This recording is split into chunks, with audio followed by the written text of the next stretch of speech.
অন্যদিকে সেন কর্পোরেশনের অফিস থেকে বেরিয়ে নীলের খুব ফুরফুরে লাগছিল। তখনই হঠাৎ ওর ফোনটা বেজে উঠল।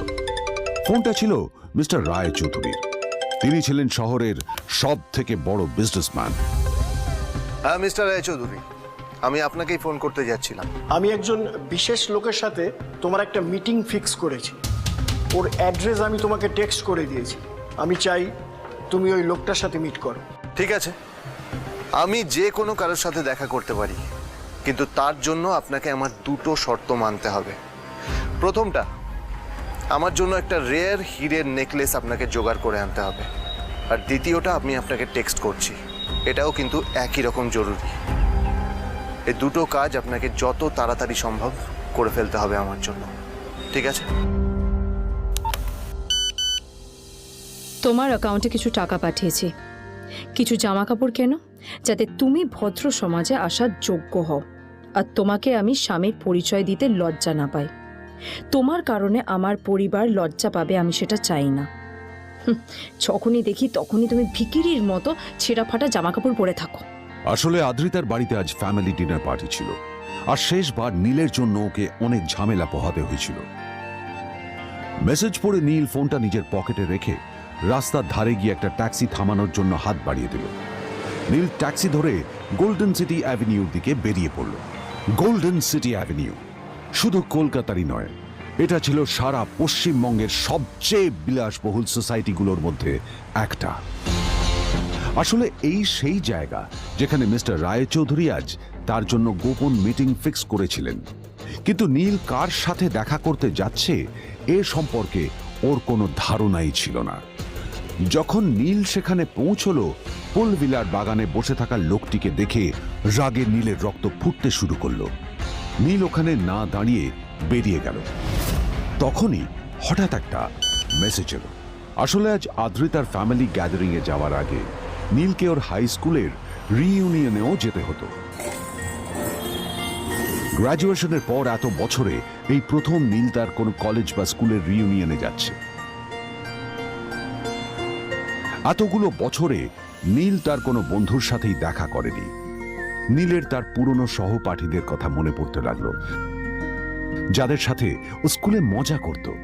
আজ আবার ওদের সকলের সাথে নীলের দেখা হবে।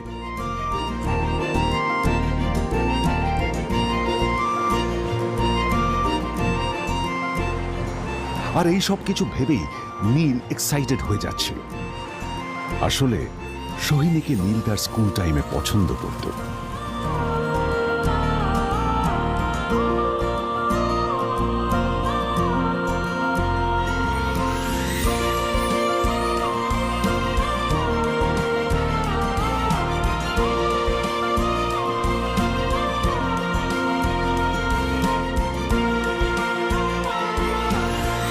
অন্যদিকে সেন কর্পোরেশনে ইনভেস্টরদের সঙ্গে আদ্রিতার মিটিং একেবারেই ভালো যায়নি।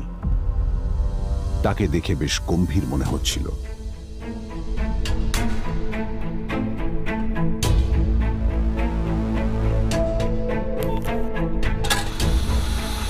ভাই, পৃথিবীতে এমন লোকও আছে, কি দিমাগ দেখলি? হ্যাঁ, কাজকর্ম তো কিছু করার নেই, আর কিছু করেও না। শুধু চলে এসছে আমাদের ম্যাডামকে রাখাতে। এই 1 বছরে না কিচ্ছু বদলায়নি। আরে আমি তো ভেবেছিলাম যে এর সাথে ম্যাডামের আর কোনো সম্পর্কই নেই, কিন্তু না, এখন যা দেখছি উল্টে ম্যাডামের মাথায় উঠে নাচছে। আমার মাঝে মাঝে মনে হয় এদের দুজনের বিয়ে কিভাবে হলো। আর বিয়ে তো অনেক পরের কথা, 2 বছর হয়ে গেল এদের এখনো ডিভোর্স হলো না। হ্যাঁ, আমার তো ভাবলে কিরকম অবাক যা লাগছে। বলেছিস।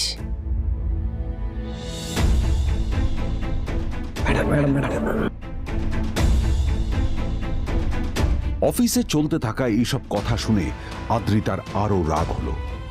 আদ্রিতা ক্যাবিনে যাওয়ার পরে রাগকে নিয়ন্ত্রণ করা ওর পক্ষে আরো কঠিন হয়ে গেল। ও তখন বুঝতেই পারছিল না যে ওর রাগ কিভাবে নিয়ন্ত্রণ করবে। আদ্রিতা এটাও ভাবছিল যে নীলের জন্য ওকে আর কত অপমানিত হতে হবে। এসব ভাবতে ভাবতেই আদ্রিতার চোখ গেল ওর বাবার ছবিটার দিকে।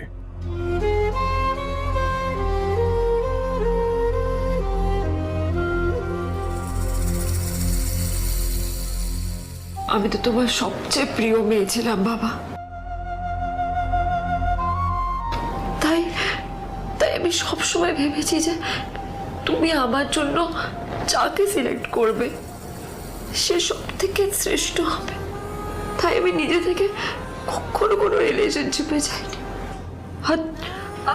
আর তোমার কাছে বিয়ের কোনো শর্তও রাখিনি। কিন্তু কিন্তু তুমি না আমার সাথে কি করলে?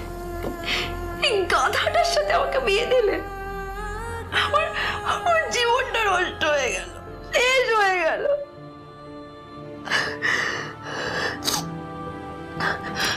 আমি যদি একটু জানতাম যে ও ও কিছু করে না, ঘর চাপাই হয়ে থাকবে, এইসব কাজকর্ম করে, তাহলে আমি কোনোদিনই বিয়েতে রাজি হতাম না বাবা, কোনোদিন না, কোনোদিন।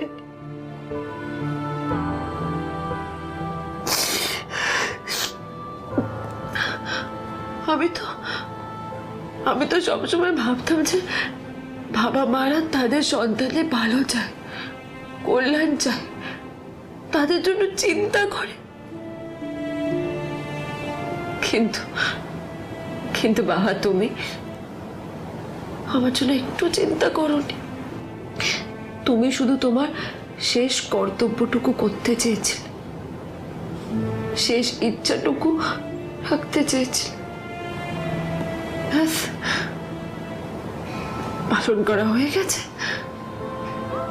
আর আমাদের তুমি ছেড়ে চলে গেলে, তুমি আমাকে ছেড়ে চলে গেলে। অন্যদিকে নীল রিইউনিয়ন পার্টির জন্য হোটেল প্রাইম স্টারের দিকে রওনা হলো। হোটেল প্রাইম স্টার ছিল শহরের সবচেয়ে দামি হোটেল। ওখানে শহরের সব বড় লোকেরা যাতায়াত করত। নীল যখনই তার পুরনো বাইকটা নিয়ে ওখানে পৌঁছলো, ওর পুরনো জামা কাপড়, পুরনো বাইক আর ওর পায়ে ছেঁড়া চপ্পল দেখে সিকিউরিটি গার্ড ওকে গেটের বাইরেই আটকে দিল। থাম থাম, এই কোথায় যাচ্ছিস শালা ভিখিরি? না না দাদা, আপনি আমাকে ভুল বুঝছেন। আসলে আমাকে ইনভাইট করা হয়েছে, আমি এই হোটেলেই এসেছি। শালা মিথ্যে কথা বলার জায়গা পাস না? হ্যাঁ, মিথ্যে কথা বলার আগে নিজের চেহারাটা তো দেখতিস। এটা একটা প্রাইম হোটেল, বুঝেছিস? এখানে সব শহরের বড় বড় লোকেরা তাদের বড় বড় গাড়ি নিয়ে আসে। শালা তোর মতো একটা ভিখিরি একটা ফ্যাট প্যাটে আওয়াজ বের করা বাইক নিয়ে চলে এসেছিস, আর আমি তোকে ঢুকতে দেবো না দাদা, আমাকে ইনভাইট করা হয়েছে। আমাকে শুনুন শুনুন, চল আমাকে একবার ঢুকতে দিন আমাকে। নীল পড়ে যেতেই একটা দামি গাড়ি ওখানে এসে দাঁড়ালো। এই গাড়িটি আর অন্য কারো নয়, হোটেল স্যার। প্রাইমের মালিক মিস্টার খান্নার ছিল। কি হচ্ছে কি এটা? হোটেলের গেটের সামনে এসব এসব ক্যাশ চলছে এখানে। হোটেলের বদনাম হবে না এতে? স্যার দেখুন না, এই যে ভিখিরিটা হোটেলে ঢুকতে যাচ্ছে, আমি বারণ করছি, শুনছে না স্যার? শালা, আপনি কি করতে আছেন? কে, কি হচ্ছে দেখি দেখি কে? মিস্টার খান্না তার চশমা খুলে নীলের দিকে দেখলেন, আর ওনার মুখটা হাঁ হয়ে গেল।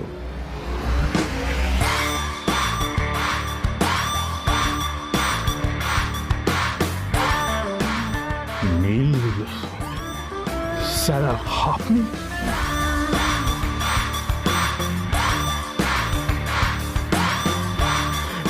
Extremely sorry sir,